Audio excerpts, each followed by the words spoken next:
નમસ્કાર દર્શક મિત્રો, મિરર ઓફ ધ વર્લ્ડ ન્યૂઝમાં આપ સૌનું હાર્દિક સ્વાગત છે।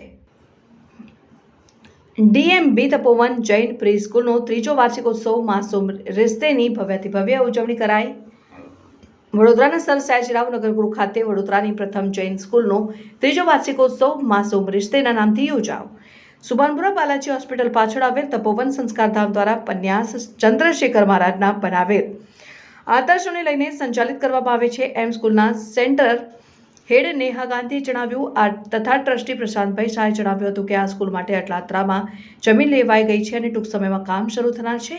આજના કાર્યક્રમમાં નાના ભૂલકાઓ દ્વારા જુદા જુદા પરફોર્મન્સ આપ્યા હતા અને જેમાં દેશભક્તિના ગીતે ભારે આકર્ષણ જમાવ્યું હતું। આજના કાર્યક્રમમાં અમદાવાદ તપોવનથી ખાસ લલિતભાઈ ધામી પધાર્યા હતા અને પન્યાસ ચંદ્રશેખર વિજયજી મહારાજનું બાળકોના સંસ્કરણનું એક મોડેલ તેમણે રજૂ કર્યું હતું। દરમિયાનમાં એરફોર્સના અધિકારી જેમને કારગિલ યુદ્ધમાં મહત્વની ભૂમિકા નિભાવી હતી તે રિટાયર હરીન ગાંધી ખાસ મહેમાન બન્યા હતા અને આર્મીમાં પણ જૈનોની સંખ્યા વધી રહી છે અને ધર્મભક્તિ સાથે દેશભક્તિના સંસ્કાર પણ આ જૈન સ્કૂલમાં આપવામાં આવે છે જેને બિરદાવી હતી।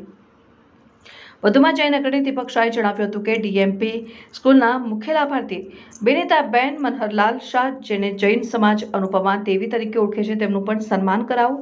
આજના કાર્યક્રમમાં અલકાપુરી જૈન સંઘના પ્રમુખ સીએ હિંમતભાઈ શાહ, પરેશભાઈ શાહ, યુનિવર્સિટીના પૂર્વ સેનેટ અને સિન્ડિકેટ સભ્ય દીપક શાહ, પરેશભાઈ પરીખ, ઉદ્યોગપતિ ભરતભાઈ ટોલિયા, નિઝામપુરા જૈન સંઘના ટ્રસ્ટી વિનયભાઈ શાહ અને સમસ્ત જૈન સંઘના પ્રમુખ દીપકભાઈ શાહ અને મહામંત્રી ઉરેશ કોઠારી, પ્રશાંતભાઈ શાહ, મહાવીર જૈન વિદ્યાલયના મંત્રી પ્રતાપભાઈ શાહ સહિત અનેક અગ્રણીઓ વિશેષ ઉપસ્થિત રહ્યા હતા। એમ જૈન અગ્રણી દીપક શાહે જણાવ્યું હતું। સર્વેને પ્રણામ।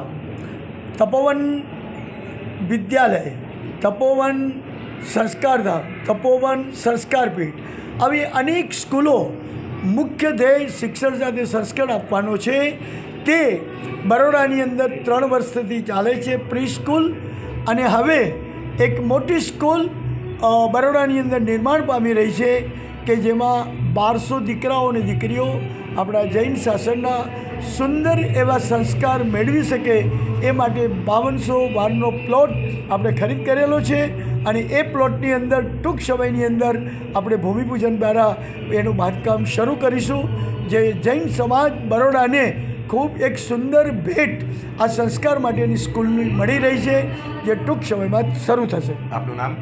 લલિતભાઈ ધામી, તપોવન સંસ્કારપીઠ, તપોવન સંસ્કારધામ કુલપતિ તરીકે 50 વર્ષથી મારા ગુરુદેવ ચંદ્રશેખર વિજયજી મહારાજ સાહેબ સાથે શિક્ષણ સાથે સંસ્કારનું અદ્ભુત કામ થાય એવી પ્રવૃત્તિઓ શાસનલક્ષી હું પોતે ગુરુદેવની પ્રેરણાથી કરી રહ્યો છું। સૌપ્રથમ પ્રણામ। આ સ્કૂલ 3 વર્ષ થયા છે। અમારી સ્કૂલનું નામ છે ડીએમબી તપોવન વાત્સલ્યધામ પ્રી સ્કૂલ અને આ સ્કૂલ સ્પેશિયલી જૈનો માટે જ છે જેમાં સંસ્કરણને મેઇન ફોકસ કરવામાં આવે છે।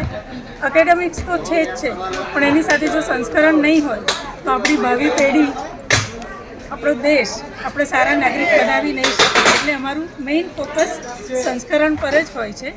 આ સાથે અત્યારે અમારી સ્કૂલમાં 60 સ્ટુડન્ટ્સ છે અને અત્યારે અમારી ફક્ત પ્રી સ્કૂલ છે પણ આજે જ અમે અનાઉન્સ કર્યું છે કે અમારી મોટી સ્કૂલ પ્રાઇમરી સ્કૂલ થઈ રહી છે।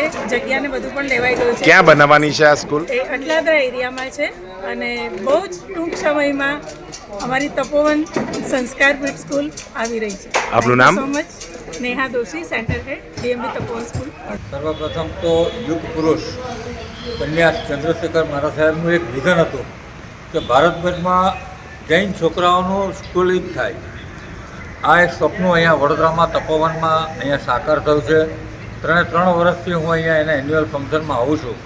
બાળકોનો ઉત્સાહ, પેરેન્ટ્સનો ઉત્સાહ જોઈને ખૂબ આનંદ થાય છે કે આપણી જૈનોની ધરોહર હવે કદાચ વડોદરામાં આ જૈન સ્કૂલ દ્વારા આગળ વધશે। હું ખાસ ખૂબ આભાર માનું છું જૈન સમાજના શ્રેષ્ઠી એવા લલિતભાઈ ધામીનો કે સતત આ ઉંમરે પણ ભારતભરમાં પ્રવાસ કરીને તપોવનની સ્કૂલોને દેશભરમાં અને શહેરોમાં આગળ વધારવા માટે લલિતભાઈ જે મહેનત કરે છે એ ખૂબ જ કાબિલિયતની તારીફ છે।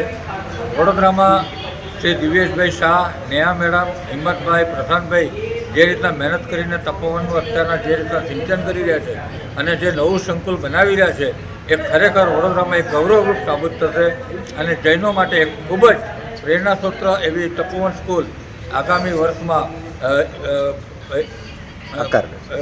થાય એવી હું ખૂબ ખૂબ શુભેચ્છા આપું છું. ફરી એક વખત અહીંયા આ તપોવનના એન્યુઅલ ફંક્શનમાં મને બોલાવ્યો છે બદલ ખૂબ ખૂબ આભાર.